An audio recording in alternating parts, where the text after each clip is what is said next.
Bonsoir à tous, merci de nous rester fidèles. Tout de suite le sommaire de votre journal. C'est désormais opérationnel. Le coup d'envoi aujourd'hui du versement de la première tranche de l'aide sociale directe. 3,5 millions de Marocains inscrits au registre social unifié vont bénéficier à compter d'aujourd'hui d'un montant de 500 dirhams.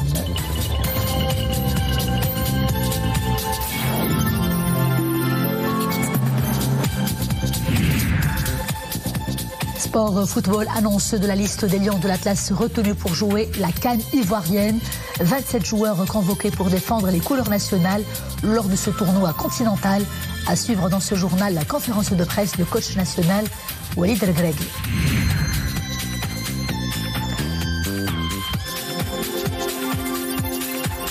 C'est la star incontournable des festins de fin d'année. Bûches, gâteaux et chocolat, des gourmandises des plus consommées en cette période de fête. Pâtissiers et chocolatiers rivalisent de créativité pour répondre au goût de tous. Reportage à suivre à Casablanca. Bonsoir, coup d'envoi aujourd'hui du versement de la première tranche de l'aide sociale directe. Environ 1 million de familles, soit l'équivalent de 3,5 millions de Marocains répondant au seuil d'éligibilité requis au registre social unifié vont bénéficier à compter d'aujourd'hui, jeudi 28 décembre, d'un montant de 500 dirhams. Farah Saaf, Mariam Missi pour le commentaire.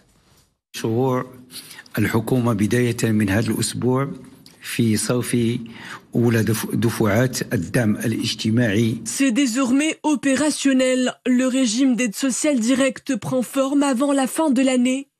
Attendu depuis le début du mois de décembre, la première tranche de ce soutien financier est versée directement sur les comptes des chefs de ménage éligibles au registre social unifié.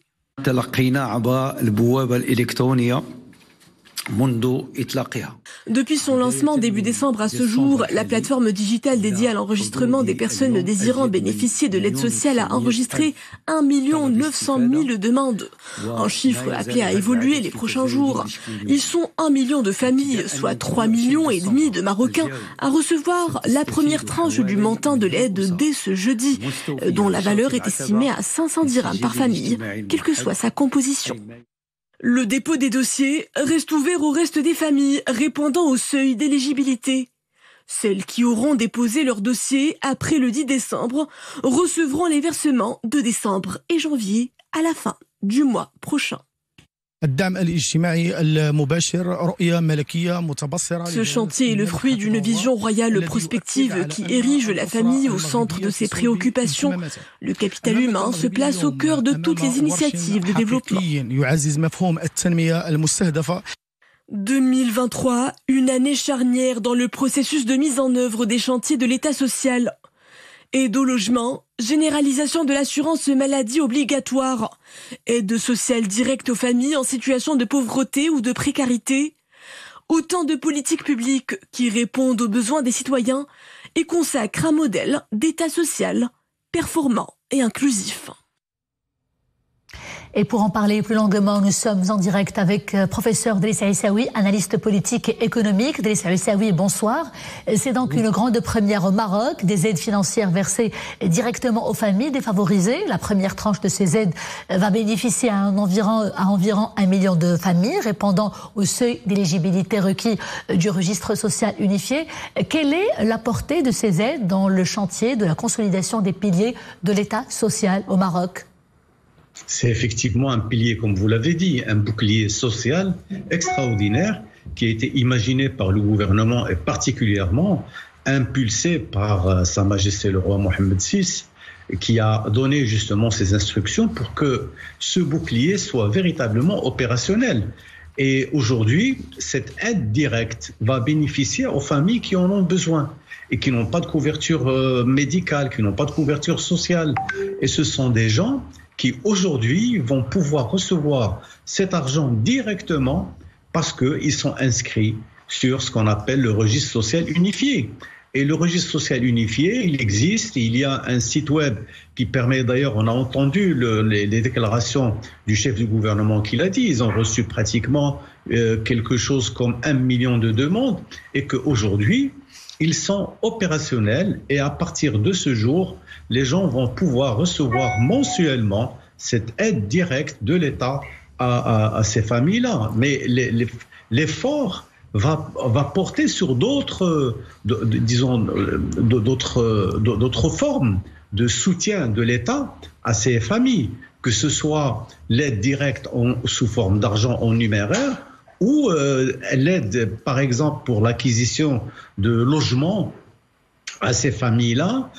Il y a également un travail qui sera fait pour ce qui est de l'acquisition du logement pour ces familles. Et ça, c'est quelque chose d'extraordinaire, parce qu'en plus de ces 500 dirhams, il y a un soutien qui va permettre à ces familles de véritablement être couvertes socialement par parce que l'État est en train d'assurer comme moyen de suivi à ces familles-là pour qu'ils vivent dignement. Et c'est ça le plus important, c'est la préservation de la dignité des citoyens.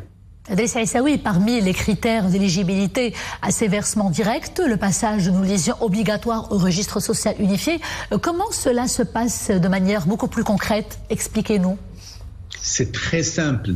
C'est-à-dire la famille doit s'inscrire sur un registre social, sur une plateforme qui est déjà ouverte.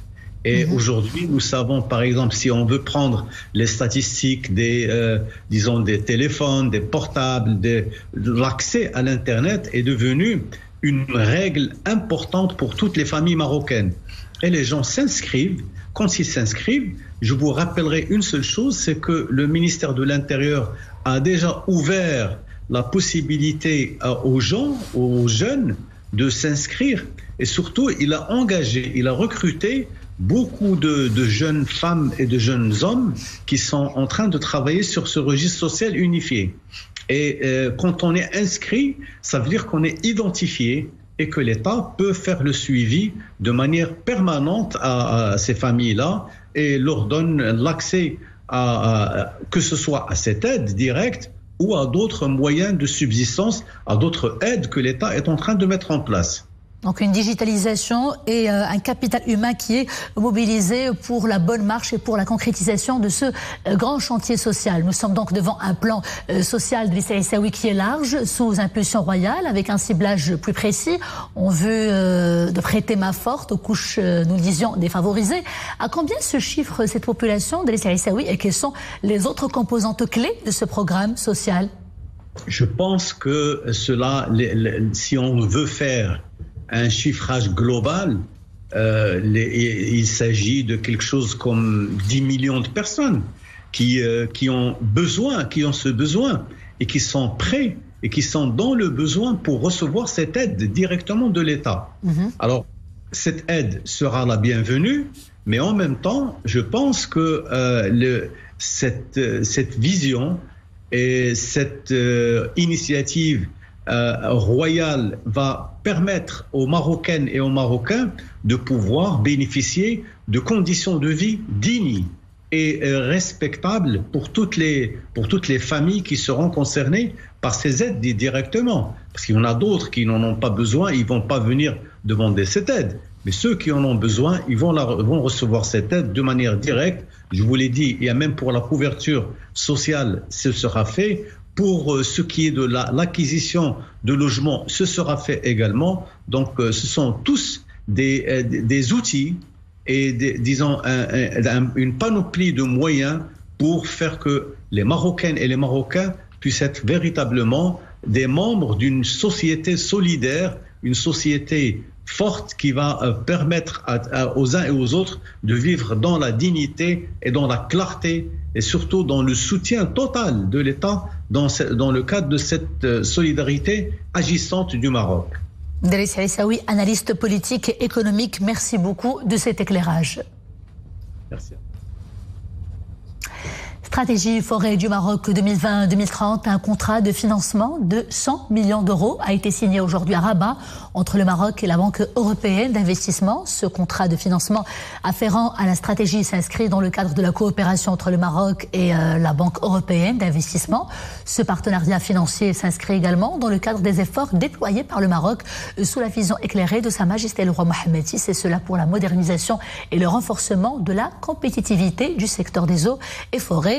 Tout de suite les précisions avec le directeur des opérations pour les pays voisins de l'Union européenne à la Banque européenne d'investissement. d'investissement, M. Lionel Rapaille. On l'écoute. La BUI apporte un financement de 100 millions d'euros pour appuyer la stratégie Forêt Maroc 2030. Et c'est un programme donc, qui est appuyé par la BUI avec le support de l'Union européenne et qui va permettre d'améliorer la biodiversité dans les parcs nationaux du Maroc, qui va permettre de protéger contre le changement climatique, notamment la dégradation des sols avec l'érosion, et qui va aussi permettre de manière inclusive le développement économique de ces forêts, de ces parcs nationaux, en associant tous les acteurs locaux. Donc voilà, c'est vraiment un programme intégré qui répond à de nombreux objectifs, et la BUI est franchement ravie de supporter le Royaume du Maroc sur ce programme. Actualité internationale avec d'abord l'armée israélienne qui a de nouveau bombardé aujourd'hui la bande de Gaza, poursuivant sans relâche son offensive contre ce territoire palestinien assiégé où la faim et le désespoir ne cessent de s'aggraver. L'escalade de violence déclenchée le 7 octobre dernier ne montre aucun signe de répit, et cela malgré les pertes civiles qui s'alourdissent chaque jour et les appels internationaux à un cessez-le-feu immédiat. Le conflit a aussi ravivé les tensions à travers le Moyen-Orient, notamment à la frontière nord d'Israël avec le Liban, où l'état-major israélien a évoqué aujourd'hui une possible expansion des combats. Au total, rappelons que plus de 21 000 Palestiniens, majoritairement des femmes et des enfants, ont été tués à Gaza depuis le début des opérations militaires israéliennes. Le risque d'inondation s'accroît dans plusieurs régions d'Allemagne en raison de la montée des niveaux des eaux de plusieurs fleuves et rivières. Le risque d'inondation grimpe dans l'est, l'ouest et le sud de l'Allemagne, où le niveau des cours d'eau se rapproche des mesures records. En plusieurs endroits, c'est la conséquence directe des très fortes pluies, de la fonte aussi des neiges qui ont concerné presque tout le pays. Les autorités ont appelé les habitants dans ces zones à haut risque à ne pas s'approcher des cours d'eau et à éviter les digues. Retour à l'actualité nationale et sachez que les éléments d'une unité des phares chargée de la surveillance du littoral ont intercepté hier à environ 54 km au nord de la ville de Boujdor 59 subsahariens, dont 11 femmes et 2 mineurs candidats à la migration irrégulière. C'est ce qu'indique un communiqué de l'état-major général des forces armées royales. Les personnes secourues ont reçu les soins nécessaires avant d'être confiées à la gendarmerie royale, et cela pour les procédures administratives d'usage. Sport, football, le sélectionneur national Walid Regragui a annoncé aujourd'hui la liste des 27 joueurs retenus pour prendre part à la nouvelle édition de la CAN ivoirienne, dont le coup d'envoi sera donné le 13 du mois prochain en Côte d'Ivoire, je le disais. L'annonce donc de cette liste a eu lieu lors d'une conférence de presse organisée au complexe Mohamed VI de football à Marmora. Cette liste est marquée par la convocation de la majorité des joueurs ayant disputé le dernier mondial qatari en 2022, contre la présence de jeunes joueurs qui vont participer ou alors qui vont défendre pour la première fois les couleurs nationales. Boubkar Ben Khabret. 27 joueurs sont sur la liste pour la CAN 2023. La majorité des joueurs ayant disputé le dernier mondial au Qatar en 2022 forment l'ossature des Lions de l'Atlas.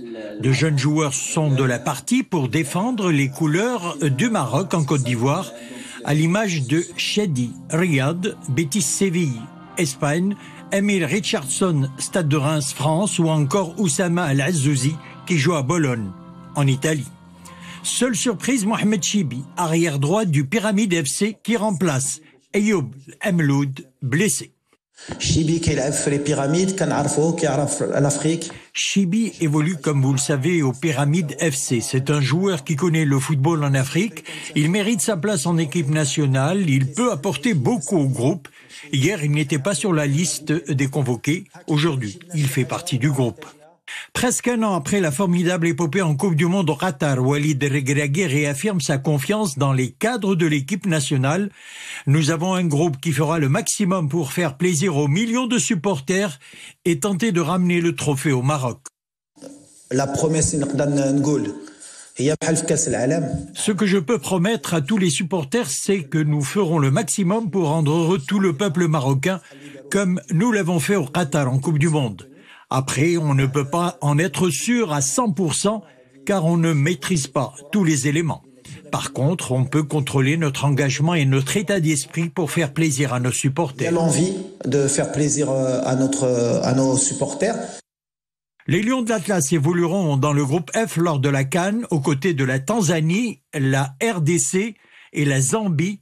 Ils entameront la compétition le 17 janvier face à la Tanzanie, avant de croiser le fer avec la République démocratique du Congo le 21 janvier, puis la Zambie le 24 janvier. Des chants et des danses folkloriques venus de la Grande Russie. Le public était très nombreux pour applaudir la venue pour la toute première fois au Maroc du chœur Mitrofan Pianitsky. Avec ses 110 ans d'existence, il est l'un des plus anciens groupes musicaux de Russie. Les moments forts de cette apothéose musicale avec Dominique Orlando.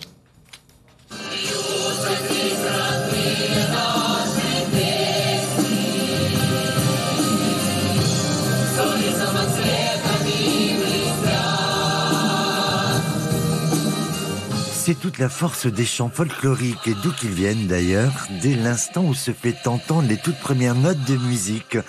Le décor est aussitôt installé et nous voici au minimum sur la place Rouge, au centre de Moscou et au plus proche de ses habitants.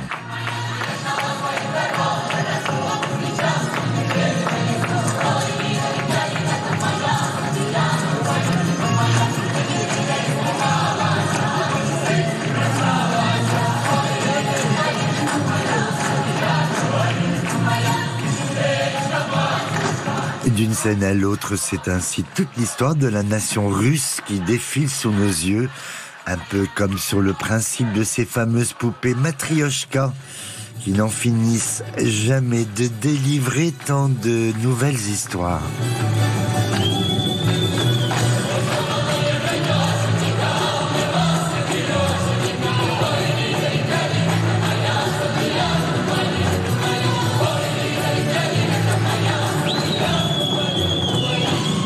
Le public de Rabat durant près de 2 heures semblait ébahi par la joliesse de ces tableaux de groupe, par ces chants et danses rythmées qui finiront par l'emporter comme dans un tourbillon. Beaucoup se lèveront de leur fauteuil pour danser et aussi pour beaucoup applaudir.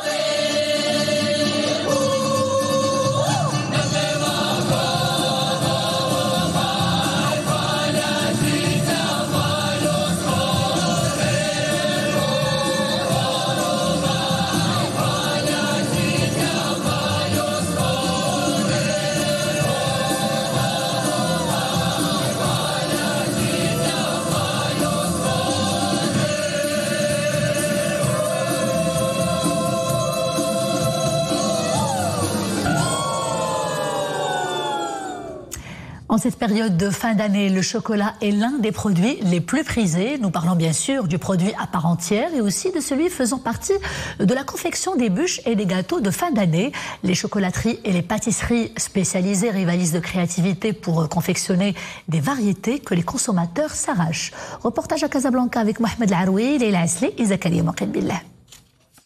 Une pâte de chocolat pâtissière, tout un savoir-faire est déployé. Dans cette unité, cet ingrédient phare des recettes de gâteaux de fin d'année est préparé en grande quantité. Résultat, des formes différentes de friandises à base de chocolat aux couleurs et goûts distincts et exquis. La production de chocolat augmente sensiblement en cette période, de près de 40% par rapport aux autres périodes de l'année. Les maîtres pâtissiers rivalisent d'ingéniosité pour présenter des produits neufs et attrayants.